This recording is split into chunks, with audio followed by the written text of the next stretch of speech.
Pak Jokowi seringkali menampakkan aslinya, gaya feodal dan juga gaya otoriter. Biar aja dia ngoceh terus. Pening aku tante. Juga ketika mengadakan pesta perkawinan anak perempuannya, diselenggarakan pesta perkawinan 3 hari 3 malam. Tapi lebih parah anaknya Amin Rais. Dia bilang ini adalah Cut Nyak. Beliau buat saya ada Cut Nyak masa kini. Taunya Politik di masa Pak Jokowi telah memecah belah persatuan dan kesatuan bangsa Indonesia. Amin Rais memang tidak pernah menolak Soeharto sebelumnya. Jadi kalau salah satu tuntutan reformasi itu adalah turunkan harga Soeharto dan keluarga, saat itu istilah kita, Amin Rais tidak terlibat sebelumnya seperti itu. Nah jadi menurut saya itu kalau memang Pak Jokowi tidak punya kompetensi, dia resign. Jadi biar MPR mengambil alih bagaimana caranya. Jadi sebaiknya turun. Berarti omongan Amin ini tidak diridhoi Allah. Karena dia bilang Allah akan menurunkan, ternyata Allah tidak menurunkan. Kan itu bahaya bagi Pak Amin sendiri. Itu nanti Pak Jokowi namanya Limdak Presiden bebek lumpuh. Ya, saya kira tidak pantas lah Pak Amin Rais dalam kapasitasnya sebagai seorang tokoh senior di Republik ini, politisi senior dan orang yang dihormati menyampaikan dengan kalimat seperti itu. Ada politik Jokowi yang beresensi politik belah bambu. Pak Amin bukanlah sosok yang oposisi penuh sepanjang masa Orde Baru gitu. Kadang-kadang terlihat dekat dengan pemerintahan Soeharto. Tidak boleh seorang presiden terjebak pada mentalitas koncoisme. biar aja dia ngoceh terus. Menjadikan bangsa Indonesia seolah tanpa masa depan. Pak Amin Rais ngomongnya kayak comberan. Hari-hari maki orang, hari-hari menyebutkan tidak ada baiknya Jokowi, tidak ada baiknya pemerintah.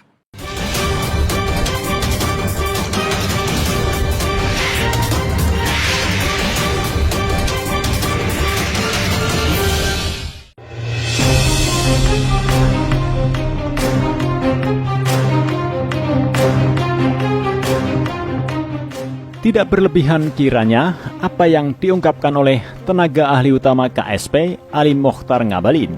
Seakan tak ada hari bagi politikus gaet pendiri PAN Amin Rais untuk tidak nyinyir dan mengumbar caci maki. Apalagi kalau sudah menyangkut nama Presiden RI Jokowi. Perumpamaan apalagi yang lebih tepat bagi omongan yang tak bijak dan provokatif, yang bikin merah telinga bagi siapa saja yang disasarnya. Tak terkecuali Presiden Jokowi. Lebih sial lagi bagi Amin Rais, Jokowi tetap cool, tidak pernah menanggapi. Amin Rais benar-benar dicuekin oleh Jokowi. Namun, Gusti ora sare, Tuhan tidak pernah tidur. Serangan bertubi-tubi yang TSM, terstruktur, sistematis dan masif dari seorang Amin Rais membuahkan karma yang berbalik menghantam dirinya sendiri. Menyumpahi Jokowi bakal jadi lemdak presiden alias presiden bebek lumpuh. Amin Rais sendiri yang akhirnya menjadi lumpuh beneran ketika ia terdepak dari posisi ketua Dewan Kehormatan PAN, partai yang didirikannya. Lebih menyakitkan lagi, yang mendepaknya adalah besannya sendiri, Zulkifli Hasan, yang kini kembali menjadi ketua umum PAN. Karma Amin Rais terus berlanjut, ibarat drama opera sabun yang terus bersambung, termasuk diantaranya karma buruk yang menimpa anak-anaknya.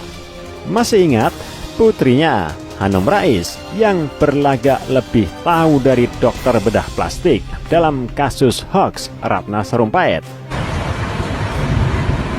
Beliau buat saya ada Cut Nyak masa kini. Tapi lebih parah anaknya Amin Rais. Dia bilang ini adalah Cut Nyak. Taunya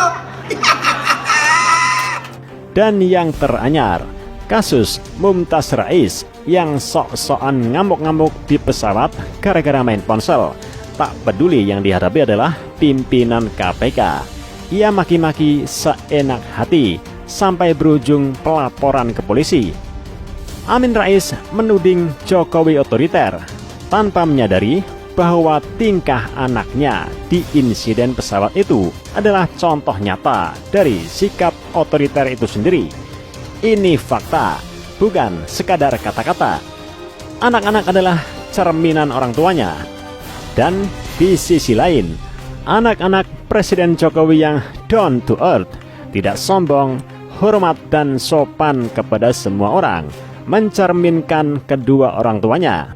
Dalam sebuah video berjudul Nepotisme Tanpa Etika yang diunggah kanal YouTube Amin Rais Official pada Rabu 19 Agustus, Amin Rais mengatakan bahwa Presiden Jokowi terlalu berlebihan menggelar pesta untuk pernikahan putrinya.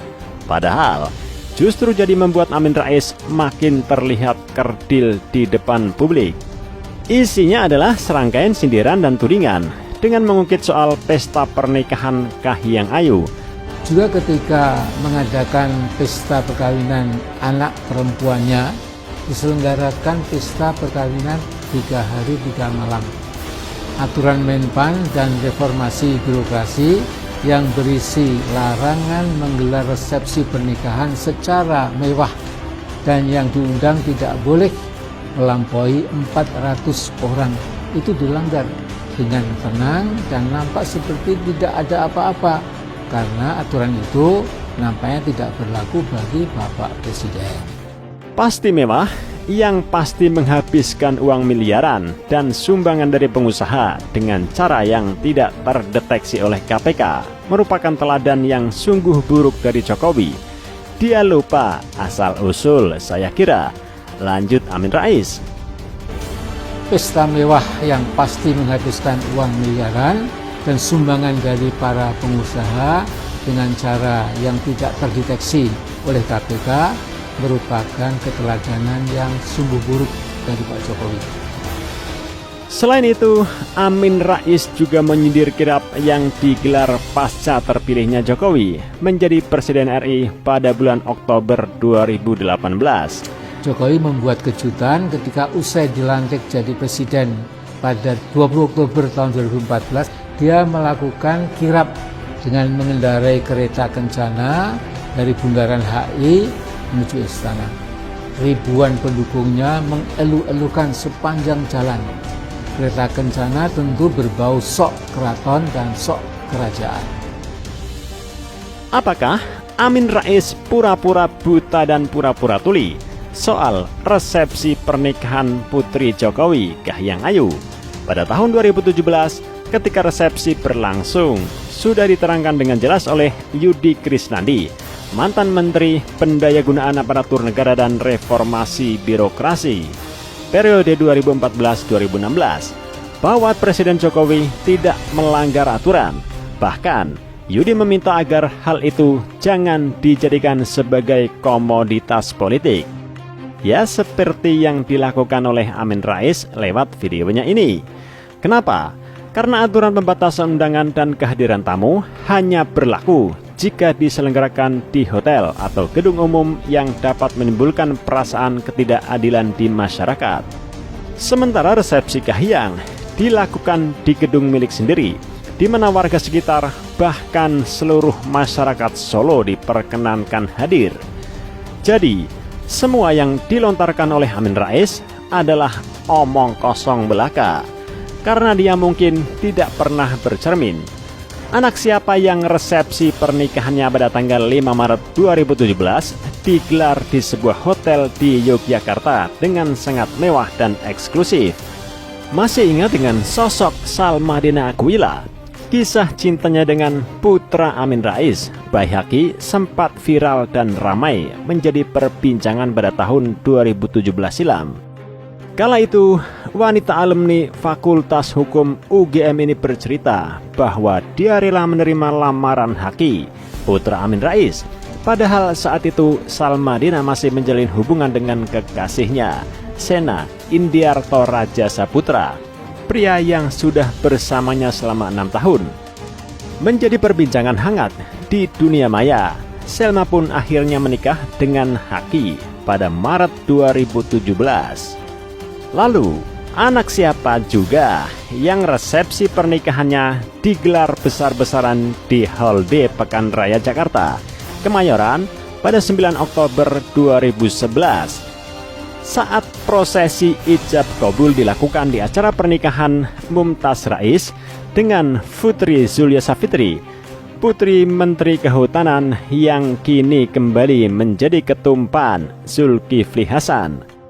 Dalam ijab kabul yang disaksikan langsung oleh Presiden Susilo Bambang Yudhoyono dan Ibu Ani Yudhoyono, serta Menko Perekonomian Hatta Rajasa ini, Mumtaz menyerahkan mas kawin berupa 13 keping emas 24 karat masing-masing seberat 40 gram. Jika dirupiahkan waktu itu, nilai mahar yang diberikan Mumtaz ke Putri senilai sekitar 260 juta rupiah. Dengan megah dan meriah, dengan 4.000 undangan termasuk para menteri, anggota DPR, dan banyak pejabat penting. Pastinya eksklusif juga kan? Memangnya seluruh warga Jakarta boleh hadir? Tidak kan? Semua itu anaknya Amin Rais. Menepuk air di dulang, terpercik muka sendiri. Maksud hati mengorek-ngorek untuk menemukan keburukan anak Jokowi. Amin Rais secara tak sadar justru telah membongkar borok dan aib keluarganya sendiri.